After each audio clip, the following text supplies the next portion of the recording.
بسم اللہ الرحمن الرحیم۔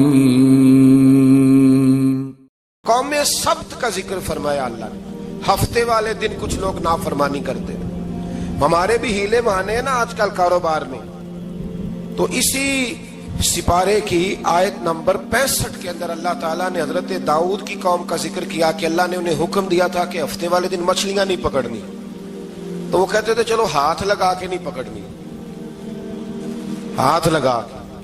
وہ ہمارے لوگ ہیلے بہانے تلاش کر لیتے ہیں نا، وہ بڑے جناب انشورنس والا آ گیا، اب وہ بینک والا آ گیا، وہ فلانے صاحب آ گئے، وہ تروڑ مروڑ کے کہانیاں باتیں، اور پھر ہمیں بھی رستے مل جاتے ہیں بچنے کے۔ مفتی صاحب نے کہہ دیا تھا، ایک مولانا سے میں نے ان کو کہا ہفتے والے دن مچھلیاں نہیں پکڑنے کا، نہیں پکڑتے، چھوٹے چھوٹے حوض بنا لیے تو مچھلیاں زیادہ آتی تھی اس دن۔ یہ بھی اللہ کی قدرت تھی، نماز کے وقت گاہک زیادہ آتے ہیں، یہ اس کی قدرت ہوتی ہے۔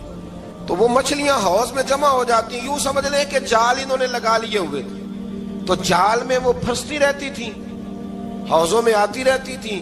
ہفتے کو نہیں پکڑتے تھے، اتوار کو پکڑ لیتے تھے، تو پھر اللہ نے انہیں سزا دی۔ فرمایا تماشے کرتے ہو اللہ کے حکم کے ساتھ؟ کیا سزا دی؟ فَقُلْنَا لَهُمْ كُونُوا قِرَادَةً خَاسِئِينَ، فرمایا بندر بن جاؤ دھتکارے ہوئے۔ جو رزق حرام طریقے سے کماتے تھے رب انہیں بندر بنا دیتا تھا۔ ابھی بھی میں نے دیکھے ہیں بڑے بڑے تاجر پاگلوں جیسی زندگی گزار رہے ہیں، نفسیاتی طور پہ سکون نہیں ہے، کروڑوں روپیہ پڑا ہے۔ کیوں؟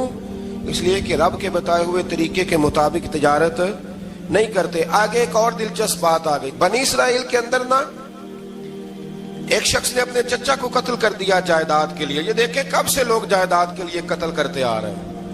چچا کو قتل کر دیا، اور قتل کر کے حضرت موسیٰ علیہ السلام کے پاس آئے کہ میرے چچا کو کسی نے قتل کر دیا ہے، تو بتائیں کیا کرنا ہے؟ تو آپ نے فرمایا کہ گائے ذبح کرو، اور اس کا ایک ٹکڑا مقتول کو مارو، مرنے والے کو، وہ خود اٹھ کے بتا دے گا مجھے کس نے قتل کیا ہے۔ اب ارادہ نہیں تھا گائے ذبح کرنے کا تو بہانے کرنے لگے۔ ارادہ نہیں نہ ہوتا تو پھر کیا ہوتے ہیں؟ کہنے لگے گائے کس طرح کی ہو، بوڑھی ہو کہ بچی ہو، رنگ کیسا ہو، جوان ہو کہ چھوٹی ہو، حال میں ایک دفعہ چلنا سیکھ گئی ہو یا ابھی نہ سیکھی ہو۔ تو بتاتے گئے تو رب بھی شرطیں بیان کرتا گیا، گہرے زرد رنگ کی ہو، حال کے اندر اسے نہ چلایا گیا ہو، پانی نہ نکالا گیا ہو، نہ بچی ہو نہ جوان ہو، اس کے درمیان ہو۔ یہ ساری شرطیں کہاں پائی جاتی تھی؟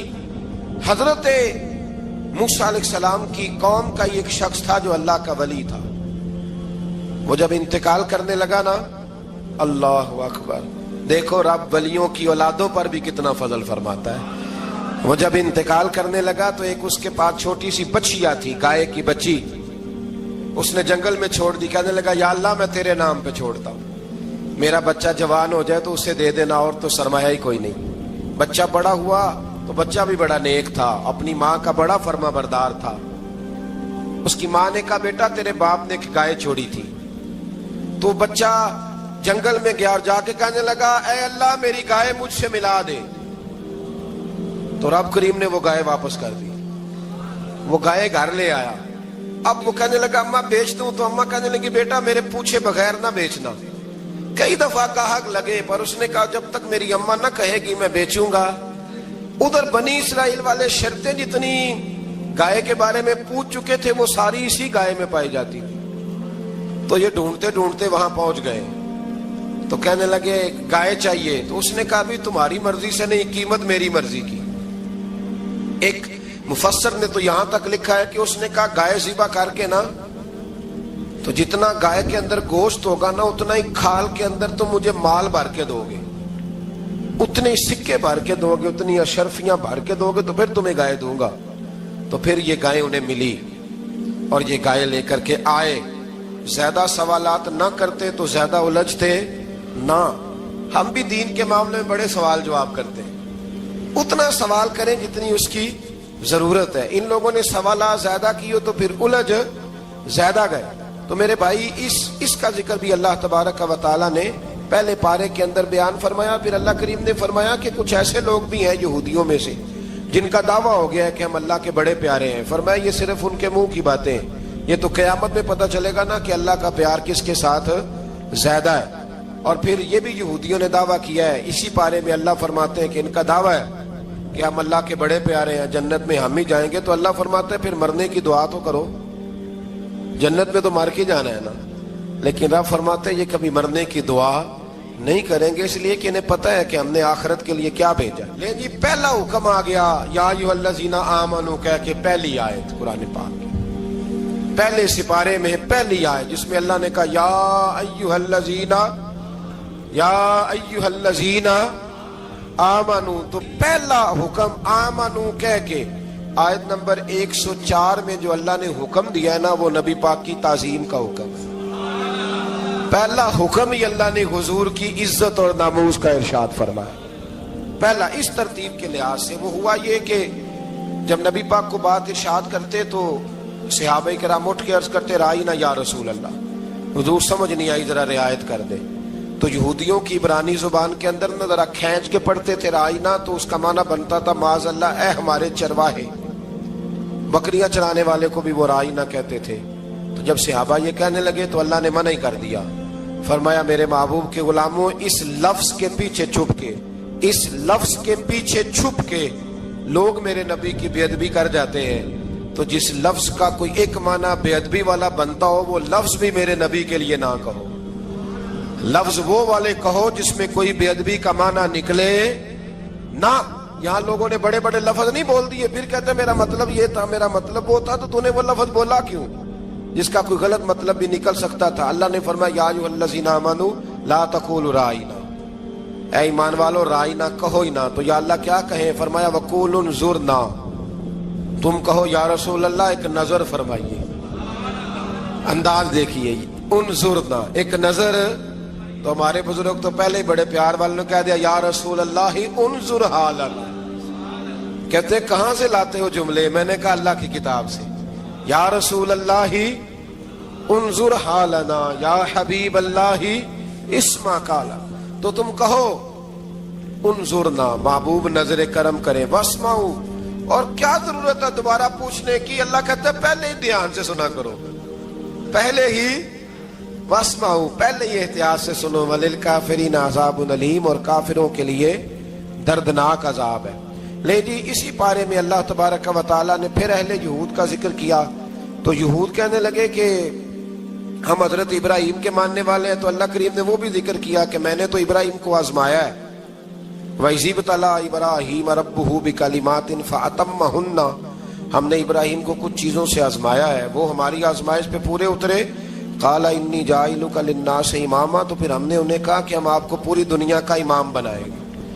وہ آزمائش کیا تھی؟ آگ میں جانا بھی آزمائش، بیٹے کا نہ ہونا بھی آزمائش، بیٹا ہوا تو پھر اسے وادی غیر ذی زرع ان میں چھوڑ کے آنا بھی آزمائش، بڑا ہوا تو پھر ذبح کرنا بھی آزمائش۔ فرمایا جہاں جہاں آزمایا ہے نا، ابراہیم ہماری آزمائش میں پورے اترے۔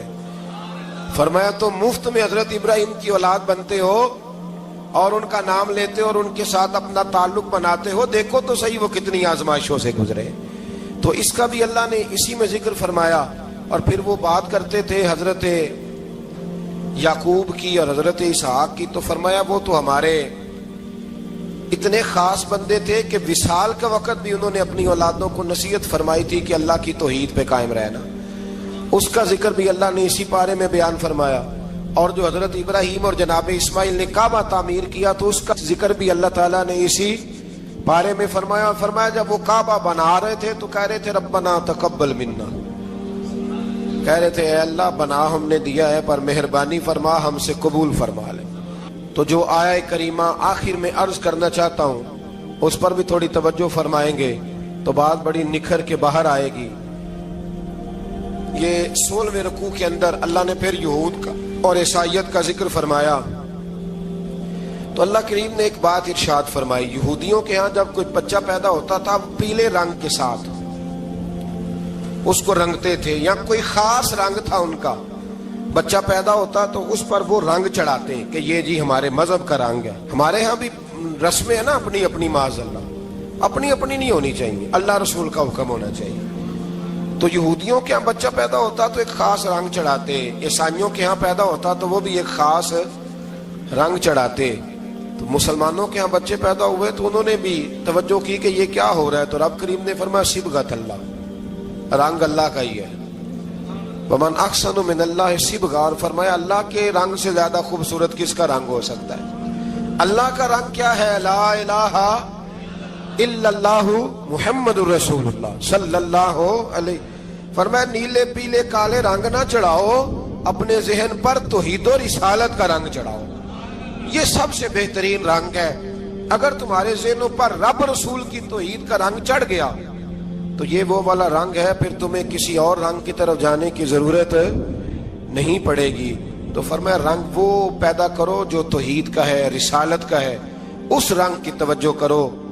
قرآن مجید کے اس پارے میں اللہ کریم نے مختلف باتیں بیان کر کے آخری رکوع میں یہ جو رنگ کا ذکر فرمایا نا، تو یہ لگتا ہے پورے پارے کا خلاصہ ہے کہ رب کریم نے فرمایا اصل بات یہ ہے کہ تمہاری سوچوں پہ رب رسول کی توحید و رسالت کا رنگ ہونا چاہیے۔ وہ ایک دفعہ مسلمہ کذاب بے ایمان کہنے لگا میں نے بنا لیا قرآن پاک کا جواب، معاذ اللہ۔ جواب کیا بنایا؟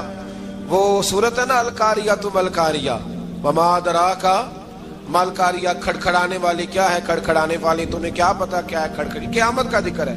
کہنے لگا میں نے اس جیسی صورت بنا لیا، تو کیا بنایا؟ الفیل ملفیل وما ادراک ما الفیل، کہنے لگا ہاتھی، تمہیں کیا پتا کیا ہاتھی، تم کیا جانو کیا ہاتھی؟ تو پاس جو اس کے اپنے بیٹھے تھے نا چیلے، کہنے لگے چپ کر جا، سارے زمانے کو پتا ہے ہاتھی کیا ہوتا ہے، تو پاگل ہے، اس کے دو کان ہوتے ہیں، ایک سونڈ ہوتی ہے، چار اس کے پیر ہوتے ہیں۔ بیوقوف آدمی قرآن کا مقابلہ کرنا ہے تو کچھ چج کے ساتھ کر، پاگلوں کی طرح مقابلہ کرے گا، جوتے کھائے گا بھی ہمیں بھی پڑھوائے گا۔ تو قرآن مجید کا کوئی مقابلہ کر سکا؟ تو اس آیہ مبارکہ میں اللہ نے کافروں کو یہ کہا اگر مقابلہ نہیں کر سکتے تو پھر اللہ سے ڈرو، ورنہ دوزخ میں ڈالے جاؤ گے، وہ جس کا ایندھن آدمی اور پتھر ہے، اور بنائی بھی کافروں کے لیے گئی ہے۔ اعدت للکافرین، جہنم کس کے لیے بنائی گئی ہے؟ کافروں اور منافقوں کے لیے، مسلمانوں کے لیے بنائی گئی۔ مسلمان مرضی سے چھلانگے لگائیں تو ان کی موج ہے، ورنہ ان کے لیے جہنم، ان کے لیے اللہ نے جنت بنائی ہے۔ اور یہ بات کرتے ہی رب کریم نے فرمایا اے محبوب علیہ الصلوۃ والسلام، مومنوں کو خوشخبری دے دیں کہ اللہ نے ان کے لیے جنت بنائی ہے، اس میں باغات ہیں، انہیں رزق دیا جائے گا کھانے کے لیے، اور اس میں انہیں پاکیزہ بیویاں دی جائیں گی، اور پھر وہ اس میں ہمیشہ رہیں گے، انہیں اس سے نکالا نہیں جائے گا۔ آگے جو آیات کریمہ ہے نا، اس کے اندر اللہ تبارک و تعالیٰ نے فرمایا ہے کہ اللہ حیا نہیں کرتا سمجھانے کے لیے، مچھر کی مثال بھی دینی پڑے۔ فرمایا قرآن سے کچھ لوگ ہدایت حاصل کرتے ہیں اور کچھ گمراہ ہو جاتے ہیں۔ جب لوگ اپنی مرضی کی تشریحات چاہتے ہیں تو گمراہ ہوتے ہیں، اور جب قرآن کو رسول اللہ صلی اللہ علیہ وسلم اور امت مسلمہ کی تشریحات کی روشنی میں سمجھتے ہیں تو پھر اللہ ہدایت عطا فرماتا ہے۔ پھر اللہ تبارک و تعالیٰ نے آگے ارشاد فرمایا حضرت آدم کی پیدائش کا واقعہ۔ کچھ مفسرین نے لکھا اللہ نے مشورہ کیا تھا فرشتوں سے، وَإِذْ قَالَ رَبُّكَ لِلْمَلَائِكَةِ إِنِّي جَاعِلٌ فِي الْأَرْضِ خَلِيفَةً، لیکن کچھ مفسرین کہتے ہیں کہ اللہ کو ضرورت نہیں فرشتوں سے مشورہ کرنے کی، اللہ نے فرشتوں سے مشورہ نہیں کیا، بلکہ رب نے انہیں آگاہ فرمایا تھا کہ میں لگا ہوں زمین پہ اپنا نائب بنانے، میں خلافت دینے لگا ہوں زمین پہ۔ اب یہ تو دینے والی کی مرضی ہے نا، اس نے کس کو دینی ہے، یہ تو دینے والے کی مرضی ہے نا اس نے۔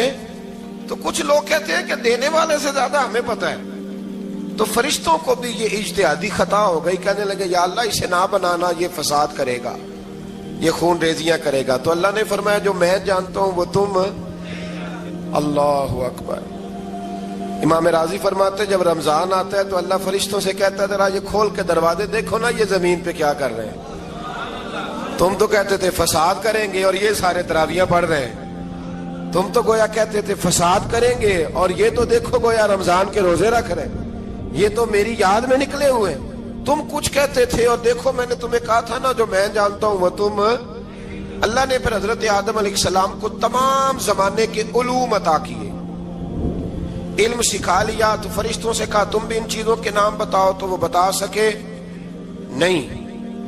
اللہ نے فرمایا اب اس طرح کرو آدم کو سجدہ کرو، سب نے سجدہ کیا سوائے وہ، کہنے لگا یا اللہ صرف تجھے ہی کرنا ہے، کرنا بھی صرف اللہ کو چاہیے، پر رب کے آگے بھی جھکنا چاہیے، اور جس کے سامنے رب جھکائے نا وہاں بھی.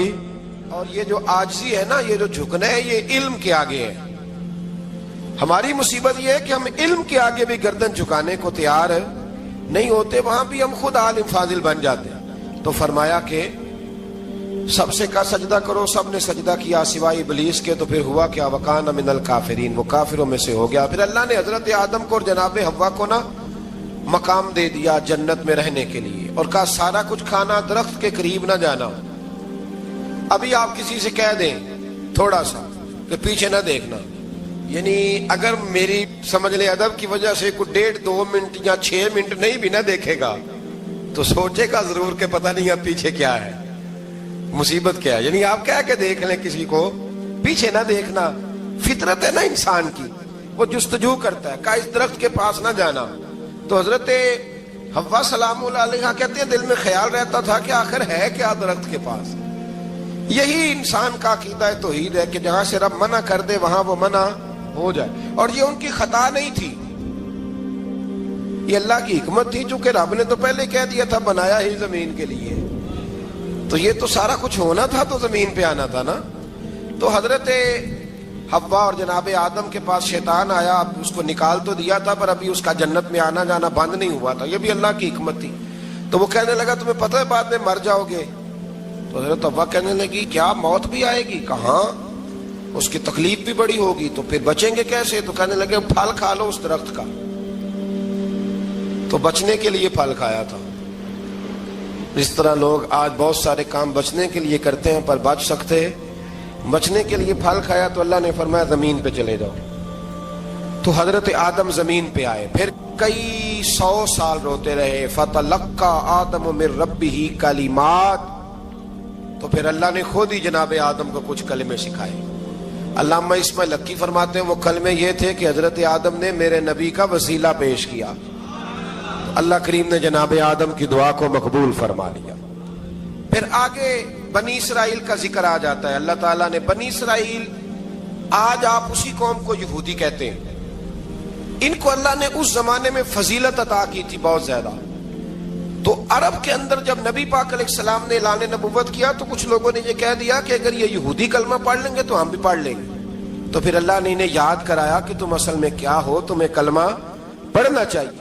تو اہل یہود کا تذکرہ کرتے کرتے رب کریم نے ایک بات یہ بھی ارشاد فرمائی کہ تم لوگوں کو تو کہتے رہے ہو کہ وہ نبی آنے والے ہیں، وہ نبی آنے والے ہیں، اور جب آ گئے ہیں تو ماننے کو تیار نہیں ہو. تو فرمایا تأمرون الناس بالبر وَتَنْسَوْنَ أَنفُسَكُمْ وَأَنْتُمْ تَتْلُونَ الْكِتَابَ، لوگوں کو بھلائی کا حکم دیتے ہو اور اپنے آپ کو بھول جاتے ہو. افلا تعقلون، تمہیں عقل نہیں؟ پھر اللہ نے انہیں یہ بھی یاد کرایا کہ یاد کرو وہ زمانہ کہ جب فرعون نے خواب دیکھ لیا تھا کہ کوئی بچہ اس کی سلطنت کو تباہ کرے گا، تو پھر اس نے تمہارے بچوں کو ذبح کرانا شروع کیا اور تمہاری بیٹیوں کو چھوڑتا تھا. فرمایا یہ بھی تو تم نے دیکھا، میں نے تمہیں پھر تم سے کہا جہاد کرو قوم عمالقہ کے خلاف، تو مقام طیہ میں جا کے یہ لوگ کہنے لگے ہم سے جہاد نہیں ہوتا. اللہ نے انہیں ایک میدان میں قید کر دیا. بڑی دلچسپ بات، قید تو لوگ ہوتے ہیں نا 4 دیواری میں، تو اللہ نے بنی اسرائیل والوں کو جب انہوں نے کہا ہم جہاد نہیں کریں گے تو اللہ نے میدان میں قید کر دیا. میدان میں، یہ یاد رکھیں، جب انسان اللہ کی نافرمانی کرتا ہے تو اسے ایسی قید ملتی ہے جس کا اس نے تصور بھی نہیں کیا ہوتا. ایک میدان ہے مقام طیہ، قید ہو گئے، سارا دن سفر کرتے تھے، سارا دن، تو رات کو تھک کے سوتے تھے، صبح اٹھتے تھے نا جب تو وہیں ہوتے تھے جہاں کل صبح چلے تھے. تو رب جب کسی کو قیدی بناتا ہے تو اسے زنجیروں کی، سلاخوں کی ضرورت، دعا فرمائے اللہ تبارک و تعالی غموں سے نجات عطا فرمائے. یہ دعا فرمائے، ایسی قید دیتا ہے کہ جس سے پھر چھٹکارا ہو سکتا. تو بنی اسرائیل کا بہت زیادہ تذکرہ اس بارے میں اللہ تبارک و تعالیٰ نے پھر بیان کیا، اور پھر کہا کہ انہیں جو حکم دیا جاتا تھا یہ اس کی سرتابی کرتے تھے. پھر اللہ نے ان پر ذلت نازل کر دی اور یہ ہمیشہ اس کا شکار رہے. بنی اسرائیل کے اندر ہمیشہ نبی اور بادشاہ موجود رہتے تھے. ایک وقت ایسا آیا کہ بنی اسرائیل میں کوئی نبی نہیں تھے، اور بنی اسرائیل کا جو اپنا علاقہ تھا نا وہ ملک شام ہے. تو قوم عمالقہ ایک قوم تھی اور بڑے سخت گیر لوگ تھے. انہوں نے بنی اسرائیل والوں کے ساتھ لڑائی کی، جہاد کیا اور انہیں ان کے علاقے سے نکال دیا. اور کچھ حضرت یوسف علیہ السلام کے زمانے میں ویسے بھی ایک بہت بڑی تعداد جا کے مصر میں آباد ہو گئی تھی۔ اب یہ ہوا کہ ان کے پاس کوئی بادشاہ نہیں ہے، یہ بار بار دعا کرتے ہیں، التجا کرتے ہیں، تو اللہ تعالیٰ نے ایک پیغمبر انہیں عطا کیے جن کے مختلف نام کتابوں میں ہیں۔ صدر الافاضل رحمۃ اللہ علیہ نے تفسیر خزائن العرفان کے اندر ان کا نام حضرت شمویل علیہ السلام لکھا ہے۔ حضرت شمویل علیہ السلام کو اللہ تعالیٰ نے نبوت عطا فرمائی، اور جب حضرت شمویل علیہ السلام اللہ کے نبی ہوئے، بنی اسرائیل والوں کو یقین آیا کہ اللہ نے الحمدللہ ہمیں ایک نبی کے جھنڈے تلے جمع کر دیا ہے، تو پھر انہوں نے کہا کہ آپ ہمارے سامنے ایک بادشاہ بھی مقرر کریں تاکہ ہم اس کی سرپرستی میں جہاد کریں۔ جب انہوں نے یہ بات کی تو اللہ تبارک و تعالیٰ نے حضرت شمویل علیہ السلام کے ذمے لگایا۔ تو ایک اس زمانے میں اللہ کے نیک بندے تھے، جناب طالوت علیہ السلام ان کا نام تھا۔ تو حضرت شمویل علیہ السلام نے انہیں کہا کہ اللہ کریم نے نا تمہارا بادشاہ طالوت کو بنایا ہے، ان کا نام بھی قرآن مجید نے ذکر فرمایا ہے۔ تو بنی اسرائیل کے لوگ کہنے لگے یہ تو غریب آدمی ہے، وہ بکریاں چرایا کرتے تھے، لیکن علم میں بڑے پختہ تھے، وجود میں بڑے طاقتور تھے۔ تو کہا کہ یہ تو غریب آدمی ہے، تو ہم تو زیادہ حق رکھتے تھے کہ ہمیں بادشاہ بنایا جائے۔ تو حضرت طالوت علیہ السلام کے بادشاہ بننے کے بعد حضرت شمویل علیہ السلام نے جو بات کی، اللہ کریم نے اسے قرآن مجید میں بیان فرمایا۔ رب فرماتا ہے بسطۃ فی العلم والجسم، اسے اس لیے تمہارا بادشاہ بنایا گیا ہے کہ اسے ہم نے کشادگی دی ہے، علم میں بھی اور جسم میں بھی۔ بڑے ماشاءاللہ موٹے تازے تھے، وجود بڑا طاقتور تھا۔ کچھ موٹے تازے ہوتے ہیں پر طاقتور نہیں ہوتے، موٹے تازے بھی تھے اور طاقتور بھی تھے۔ فرمایا کہ وجود میں بھی طاقت ہے اور علم میں بھی اللہ نے انہیں وسعت عطا فرمائی۔ تو بنی اسرائیل والے کہنے لگے جی نہیں جی کوئی بندہ اور آ جائے، یہ ہمارا بہت بڑا مسئلہ ہے نا جی، ہر ایک کی مرضی کی نہ تو بات ہو سکتی ہے اور نہ ہر بندہ ہر ایک کی مرضی پر پورا۔ کہنے لگے نہیں جی کوئی اور ہونا چاہیے تھا، ہمیں کیسے پتا چلے گا کہ اللہ نے مقرر کیا ہے؟ بڑی خاص بات ہے، اس کو سمجھیے گا، یہ سارا مضمون آپ کو ملے گا اسی پارے کے آخر میں، آپ پڑھیں گے نا جی تو یہ سارا مضمون آپ کو ملے گا، اور آپ اگر سرسری نظر سے بھی اس کا مطالعہ کریں گے نا، جا کے قرآن شریف کھول کے 15ویں سے 16ویں رکوع میں، آپ خوش ہوں گے کہ آپ کتنے اچھے نظریے اور عقیدے کے ماننے والے ہیں۔ تو جب کہا نا کہ طالوت کو ہمارا بادشاہ بنایا گیا تو دلیل کیا ہے؟ تو قرآن کہتا ہے کہ حضرت شمویل علیہ السلام نے فرمایا کہ تمہارا ایک تابوت تھا، ایک صندوق تھا تمہارے پاس، وہ صندوق تمہارا قوم عمالقہ اٹھا کے لے گئی تھی، ان کے بادشاہ ہونے کی دلیل یہ ہے کہ اللہ تمہارا وہ صندوق تمہیں واپس کر دے گا، وہ تمہارا صندوق تمہیں واپس کر دے گا۔ اس صندوق میں کیا ہے؟ وہ حضرت آدم جنت سے ساتھ لے کے آئے تھے، اس میں تھا کیا؟ تو قرآن مجید کہتا ہے کہ اس کے اندر نا حضرت ہارون علیہ السلام اور حضرت موسیٰ علیہ السلام کے تبرکات تھے، تبرکات۔ کل میں ایک مولوی دیکھ رہا تھا بیچارہ، ایک بندہ نا مسجد نبی کے ساتھ غلاف اور شاید کوئی کفن تھا، وہ مسجد نبی کی دیواروں سے مس کر رہا تھا، تو وہ کہہ رہا تھا نہیں اس سے کیا ہوتا ہے، تبرک کوئی چیز نہیں، اچھے اعمال کی وجہ سے بندہ بخشا جائے گا۔ میں نے کہا تو مجھے ملے تو میں تجھے بخاری کھول کے دکھاؤں کہ حضرت عبد الرحمن ابن عوف جنہیں حضور نے قطعی جنتی کہا، حضور کے وجود پر کرتا دیکھ کے کہنے لگے حضور بڑا ہی سونا لگ رہا ہے، تو فرمایا تجھے چاہیے حضور مل جائے تو کیا ہی بات ہے۔ نبی پاک نے عطا کیا تو صحابہ کہنے لگے عبد الرحمن آپ کو تو ضرورت نہیں تھی، آپ کے پاس تو بڑے لباس ہیں، تو یہ کرتا حضور نے قبول کر لیا، کوئی لے کے آیا اور آپ نے مانگ لیا، تو وہ رو پڑے، کہنے لگے پہننے کے لیے نہیں مانگا، یہ حضور کے جسم سے لگ گیا ہے، میں نے کفن بنانے کے لیے مانگا ہے۔ تو کہتا ہے حضور کے تبرک میں خیر کوئی نہیں۔ پر آپ یقین کریں ان لوگوں پہ حیرانگی ہے، ہم نے بھی مرنا ہے نا جی، بڑی جلدی قبر میں جانا ہے، وقت کا کچھ پتہ نہیں، لیکن اتنے اندھے ہو کر لوگ چیزوں کو دیکھتے ہیں اور اس تیزی کے ساتھ گمراہی پھیلاتے ہیں۔ مجھے باقاعدہ کسی نے ویڈیو بھیجی اور کہنے لگا جی دیکھیں کتنی اچھی بات کر رہا ہے، لوگوں کو سمجھائیں۔ تو میں نے کہا نہیں، اس کو سمجھانے کی ضرورت ہے، اور میں نے اس کو دیکھا ہے, وہ جو لال رومال والا, میں نے دیکھا ہے وہ ڈھونڈ ڈھونڈ کے جاہلوں کو پکڑتا ہے, تلاش کرتا ہے, اور اگر کوئی مل جائے بات بتانے والا تو پھر وہ خود پکڑا جاتا ہے, اور کئی دفعہ پکڑا گیا تو نکل گیا ہے. اللہ تعالی ہمیں سمجھنے کی توفیق دے, ہم سیانے ہو جائیں تو یہ دور دور تک نظر نہیں آئیں گے انشاءاللہ.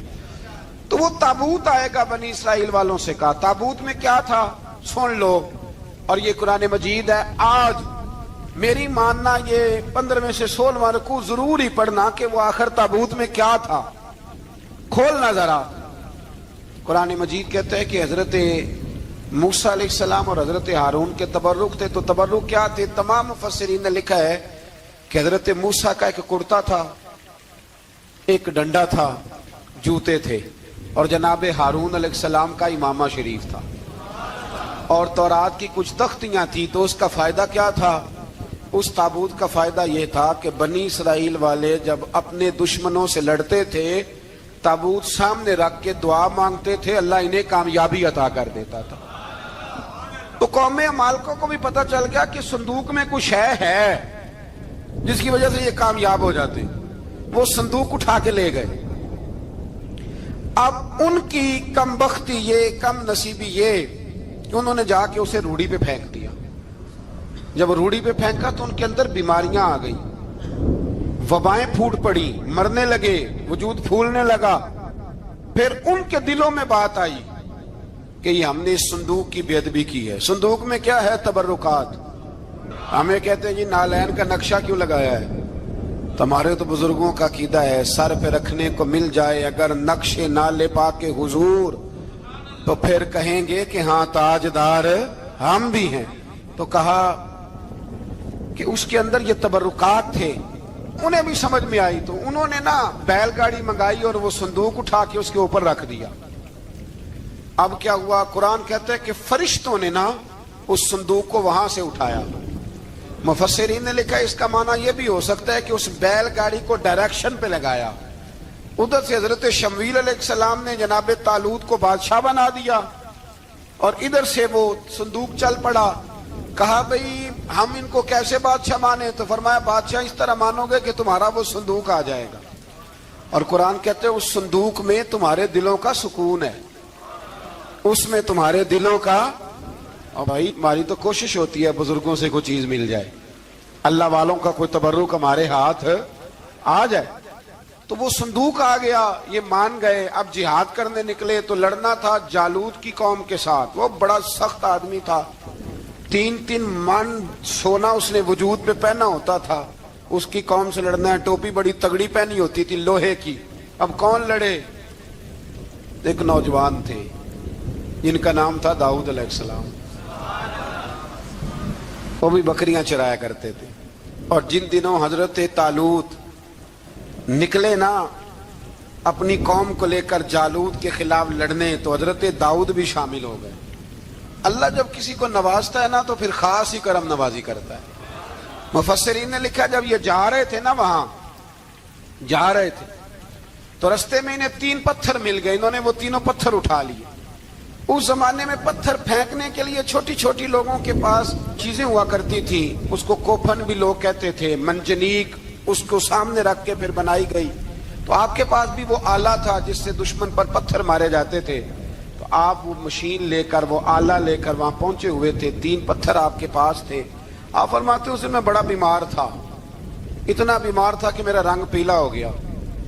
اب وہ جالوت کے سامنے کوئی نہیں جاتا تھا. تو جناب طالوت کہنے لگے کہ جو جالوت کو مارے گا نا, یعنی ان کے بادشاہ کو اس قوم کے, تو میں اسے اپنی آدھی سلطنت بھی دے دوں گا اور اپنی بیٹی کا نکاح بھی اس کے ساتھ کر دوں گا. دیکھیں اللہ نوازتا ہے تو کس انداز میں نوازتا ہے. تو حضرت داؤد کہتے ہیں وہ دور کھڑا تھا تو میں نے نا 3 پتھر مارے. بھئی ہمت کرنا تو ہمارے ذمہ ہے کہ نہیں؟ میری ملت کا جوان کہتا ہے میں نے کرنا کرانا کچھ نہیں. یعنی اگر آپ کہیں نا کچھ کرو تو پھر وہ کوئی کام کرنے کی مطلب معاملہ. وہ مجھے کل ایک سنگی کہہ رہے تھے, کہنے لگے جی اللہ کے فضل سے کچھ بھی نہیں کرنا پڑا, مرشد نے نظر کر دی. میں کہا میں ملن گی تو میں انہوں نے سمجھاواں گا کہ کچھ کرا کے نظر کریا کرو, کیونکہ میرے وہ دوست ہیں, میں انہیں جانتا ہوں. نظر میں بڑا کچھ ہوتا ہے لیکن اللہ بھی تو بندے پہ بڑی نظر رحمت کرتا ہے نا. لیکن کہتا ہے 5 نمازیں پڑھ, رمضان کے روزے رکھ, زکوٰۃ فرض ہو تو ادا کر, یہ سارے کام کر, سچ بول, دیانتداری کر, پھر میں اپنے فضل سے تجھے جنت عطا کروں. تو یہ جو رویہ ہم نے بنایا یہ درست نہیں. تو فرماتے ہیں 3 پتھر میں نے مارے, اللہ نے اتنا فضل کیا کہ وہ بھی مر گیا, اور اسے چھو کے میرے پتھر آگے بڑھے تو اس کی فوج کے 30 آدمی بھی مر گئے. 3 پتھروں سے 31 بندے اللہ نے مار دیے.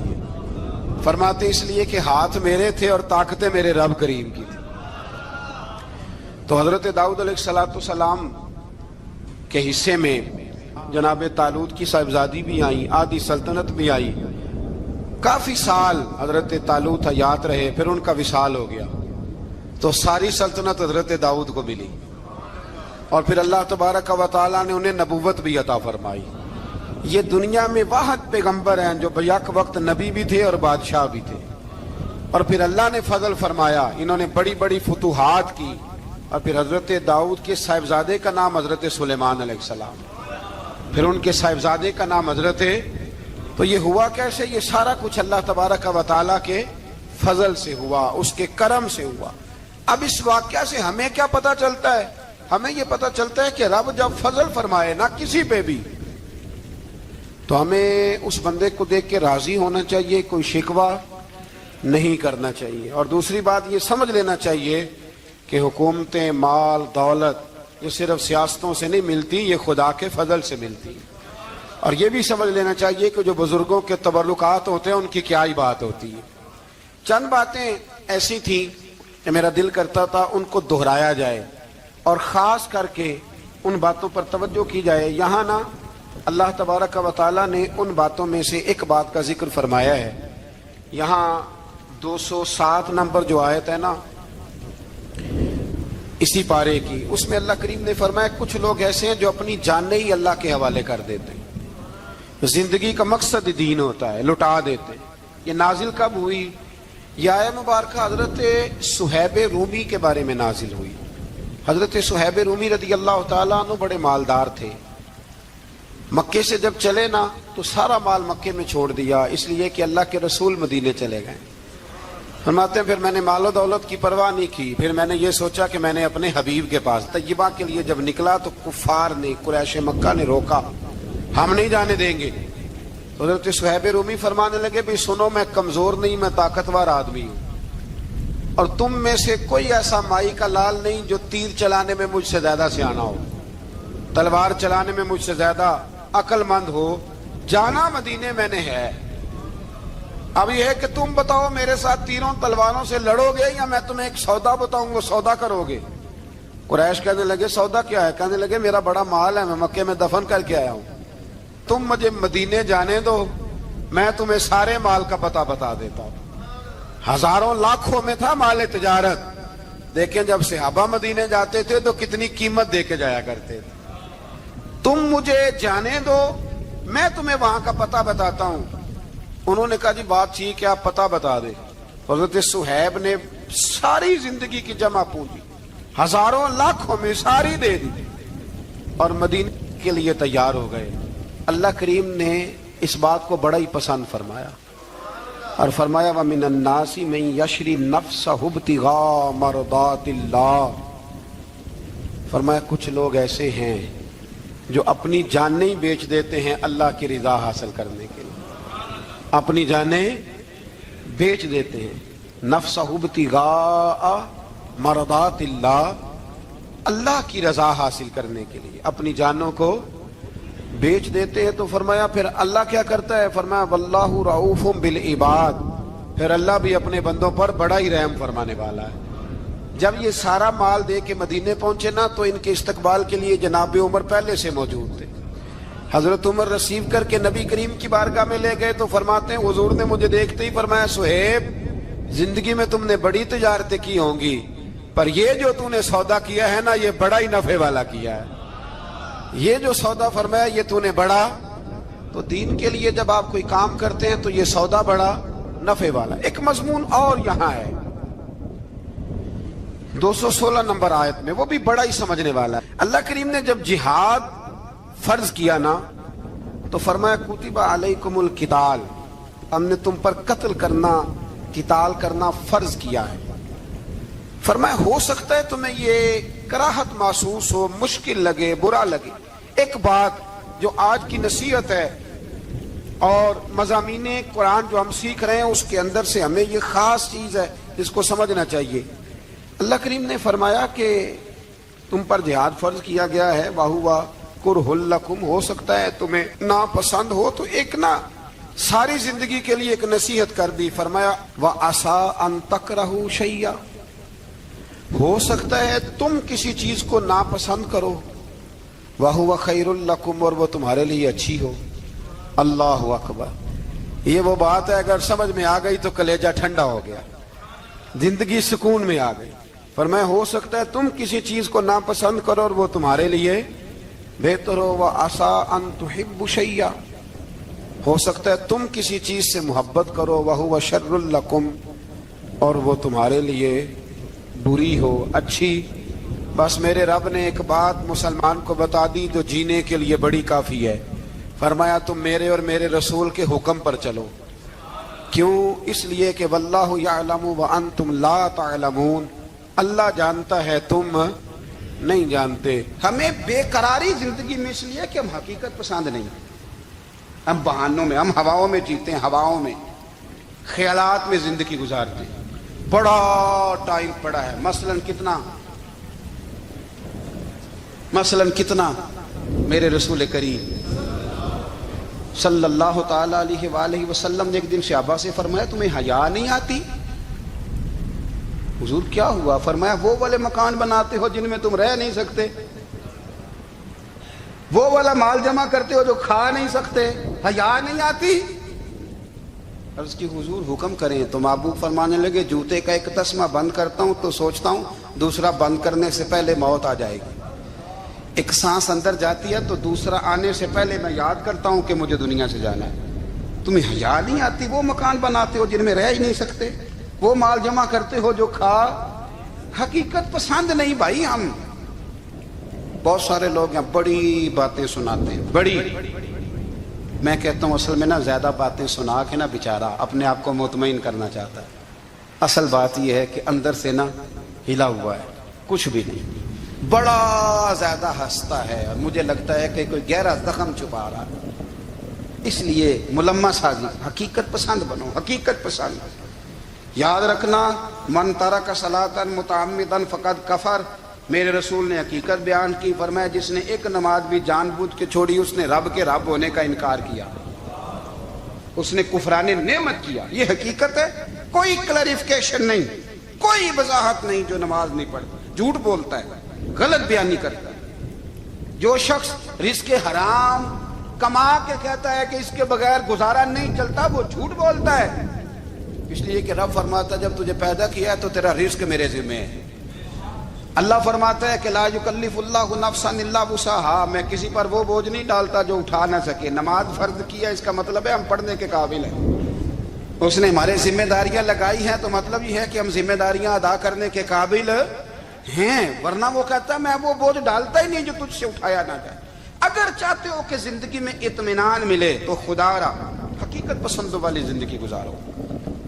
یہ فضاؤں میں زندہ رہنا، ہواؤں میں، اللہ بڑا معاف کرنے والا ہے، اللہ بڑا کریم ہے، معاف کر دے گا، تو بھئی یہ بات صحابہ کو بھی پتا تھی، یہ اہل بیت کو بھی خبر تھی، تو وہ تو ایک ایک بات کا لحاظ کرتے تھے۔